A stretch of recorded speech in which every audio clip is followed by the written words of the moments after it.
Hello, I'm Victoria Carroll, and this is the expository speech for Challenge 3 CC+. Have you ever held your breath awaiting the results of the presidential election? Were you shocked to find out that a candidate lost in the election even though he got the most votes from people? This is due to the unique system of the presidential election in the United States of America called the Electoral College. Although some may think that the Electoral College is unnecessary, it is one of the most important parts of our election system that the Founding Fathers designed. First, the Founding Fathers had no intention of creating a pure majority rule democracy. That is why they created not one, but 3 branches of government and a unique type of election for each branch in order to diversify powers. The legislative branch, which consists of the Senate, chosen every 6 years, and the House of Representatives, chosen every 2 years, both are elected by a direct popular vote. The judicial branch consists of the Supreme and Federal Court judges, which are appointed by the President for life. Finally, the executive branch of the government consists of the President, who is chosen by the people through the Electoral College representatives every 4 years. The diverse system of the elections for each branch of the government reflects principles of a republic and a democracy. Today, I would like to explain how the unique elections of the executive branch of the government through the Electoral College. The Electoral College is established by Section 1, Article 2 of the Constitution in 1787. The Electoral College is a group of electors equal to the number of representatives and senators from each state. At the time of the Philadelphia Convention, no other country in the whole world directly elected their chief executives, so the delegates could not rely on the experience of any other nation. One group of delegates felt so strongly that the Congress should elect the president. However, that would provide too much opportunity for corruption between the executive and the legislative branches.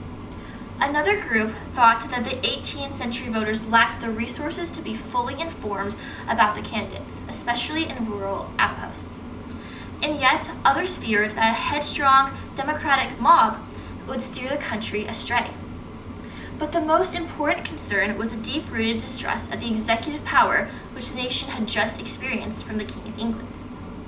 Therefore, the Founding Fathers established the Electoral College, in part as a compromise between the election of the president by a vote in Congress and the election of a president by a popular vote from the citizens.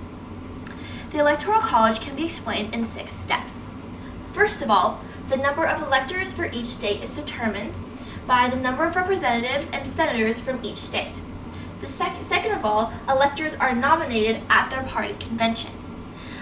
Different people can be electors. First of all, the head of the leaders of parties and individuals who are known for their trustworthiness in those parties. Third of all, on the first Tuesday in November, voters go and vote. Even though mostly people believe that they are voting for the president, they're actually voting for a slate of electors that in turn vote for the president. The electoral votes are tallied, and the winning state's party appoints electors. For example, Texas, if most people in Texas vote Republican, then Texas's 40 electoral votes will go to Republican, the Republican nominee. However, if Texas votes Democratic, then all of those electoral votes will go to the Democratic candidate. There are 270 electoral votes that determine the winner. However, there are 538 total electoral votes from 50 states and 1 from D.C. In order to win the presidential candidacy, a candidate must receive at least 270 of those electoral votes. If there is a tie, however, the Senate will choose the vice president and the House of Representatives will choose the president. On the first Monday after the second Wednesday in December, the electors cast their ballots. There is no constitutional provision or federal law that requires electors to vote for what they claim that they will in their states. However, they are bound by their position of leadership, trust, and loyalty to their party, and they're expected to vote accordingly.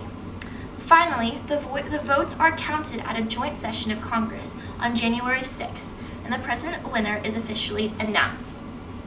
So, Why should we still keep the Electoral College, and why does it exist in modern politics? Well, in order to win, a candidate must have the support of many different types of voters from various parts of the country, not just big cities.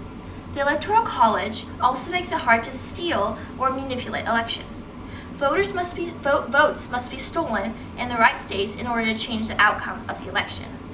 It protects against the tyranny of the majority, encourages coalition building, and discourages voter fraud. Just as the Electoral College was valid during the Founding Father times, it is still valid today and for future generations. Now I would like to point your attention towards this folder which I made for younger students who study the Electoral College. First of all, there's the Electoral College and the National Convention. However, I also added aspects, for example, definitions included in the election, such as ballot, caucus, and convention, as well as a handful of different political parties such as Federalist, Democrat, and Republican, as well as interactive things for who do we vote for, which are representatives and senators.